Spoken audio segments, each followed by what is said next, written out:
Good morning. Today is Friday, April 18th, 2025. I am here at Port 32 Marina, and this is an inspection and possible a before video of Always Our Summer Place.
So the paint looks great.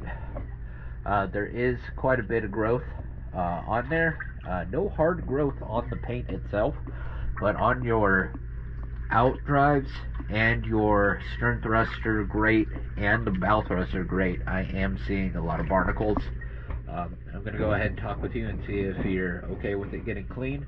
If not, Everything else looks great, other than we do need a cleaning. And thank you for choosing DS Dive.